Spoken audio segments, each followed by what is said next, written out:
স্পেনের এক কোণে এমন এক শহর আছে যেখানে ফুটবল মানে কেবল একটি খেলা নয়, ফুটবল মানে এক জাতির বেঁচে থাকার শেষ নিঃশ্বাস।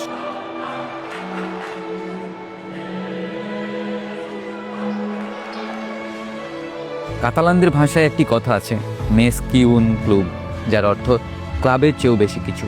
আজ আমরা গল্প বলবো সেই নীল লাল বিপ্লবের, যার নাম এফসি বার্সেলোনা।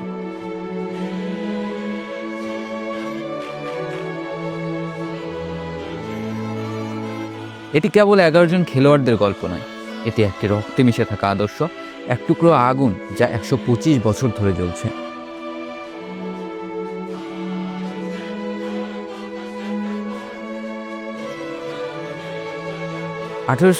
সালে জোয়ান গ্যাম্পার যখন একটি বিজ্ঞাপন দিয়ে ক্লাবটি শুরু করেছিলেন, তিনি জানতেন না তিনি একটি যুদ্ধের ভিত্তিপ্রস্তর স্থাপন করছেন।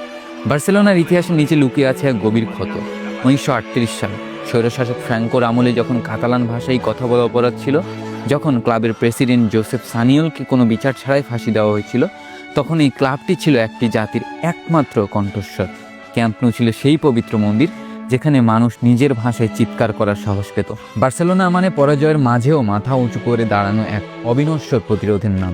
যেখানে অন্য ক্লাবগুলো বাজার থেকে নক্ষত্র কিনে আনে, বার্সেলোনা সেখানে তার বাড়ির আঙিনায় জাদুঘর তৈরি করে। 70-এর দশকে আসলেন ফুটবল ঈশ্বরপুত্র ইয়োহান ক্রুইফ। তিনি শিখিয়েছিলেন ফুটবল খেলতে হয় মস্তিষ্ক দিয়ে, পা কেবল একটি মাধ্যম। তারই হাত ধরে গড়া হলো লা মাসিয়া। এটি কেবল একটি একাডেমি নয়, এটি ফুটবলের এক বিশ্ববিদ্যালয়। এখান থেকেই উঠে এসেছে জাভি, ইনিয়েস্তা আর পুয়োলরা, যারা শৈশব থেকেই এই মাটির ঘ্রাণ নিয়ে বড় হয়েছেন, যারা বলের সাথে কথা বলতে জানতেন। তারপর আসলেন তিনি, সেই ছোট্ট লাজুক ছেলেটি যার শরীরে ছিল হরমোনের অভাব, কিন্তু যার পায়ে ছিল ঈশ্বরের ছোঁয়া, Lionel Messi. I don't care where you're from. If you tell me that you love football and you don't love Lionel Messi, you have a problem. Who's the best player of all time? Lionel Messi. Lionel Messi. Messi. Messi. Messi. Messi. Messi. Messi.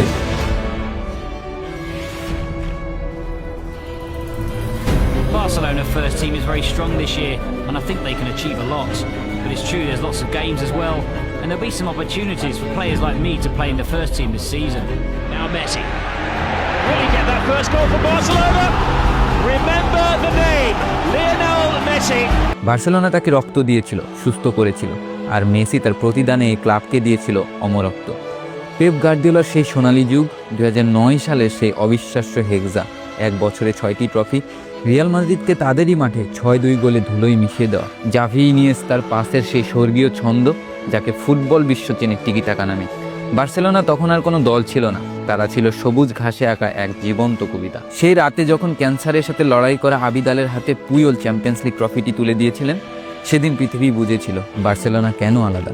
Football ইতিহাসে অনেক বড় বড় আক্রমণ ভাগ এসেছে, কিন্তু Messi, Suarez, নেইমারের মতো এমন আত্মিক বন্ধন পৃথিবী আর দেখেনি, যেখানে হিংসে ছিল না, ছিল একে অপরের জন্য আত্মত্যাগ।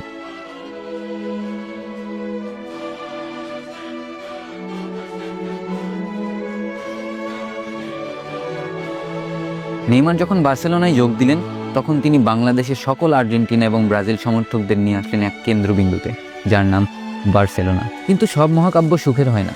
2021 সালে সেই অভিশপ্ত আগস্ট, আর্থিক সংকট আর নিষ্ঠুর নিয়তি কেড়ে নিল ক্লাবের প্রাণভোমরাকে। যে ঘরটি ছিল মেসির নিজের, যে মাঠের ঘাস তার পায়ের ছোঁয়ায় ধন্য হতো, সেখান থেকেই তাকে বিদায় নিতে হলো। সেই সংবাদ সম্মেলন যেখানে বিশ্বের শ্রেষ্ঠ ফুটবলারটি একটি টিস্যু পেপার হাতে নিয়ে শিশুর মতো ফুপিয়ে কাঁদছিলেন, সেদিন কেবল মেসি কাঁদেননি, সেদিন ফুটবল ঈশ্বরও কেঁদেছিলেন। সেদিন বার্সেলোনার প্রতিটি ভক্তের মনে হয়েছিল তাদের হৃৎপিণ্ডটা ছিঁড়ে নিয়ে যাওয়া হচ্ছে।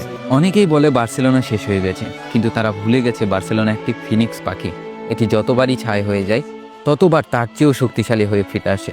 আজও যখন লামিন ইয়ামাল বা পেদ্রিরা মাঠে বল নিয়ে দৌড়ায়, তখন মনে হয় বিপ্লব এখনও শেষ হয়নি। ট্রফি ক্যাবিনেটে জমে থাকা ধুলো একদিন মুছে যাবে, কিন্তু এই ক্লাবের আদর্শ মুছে যাবে না। বার্সেলোনা মানে পরাজয়ের মাঝেও জয়ের স্বপ্ন দেখা।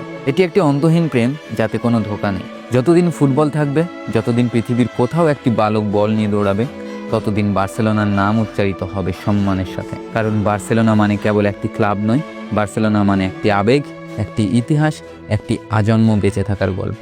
ফিস্কা এল বার্সা, ফিস্কা কাতালোনিয়া।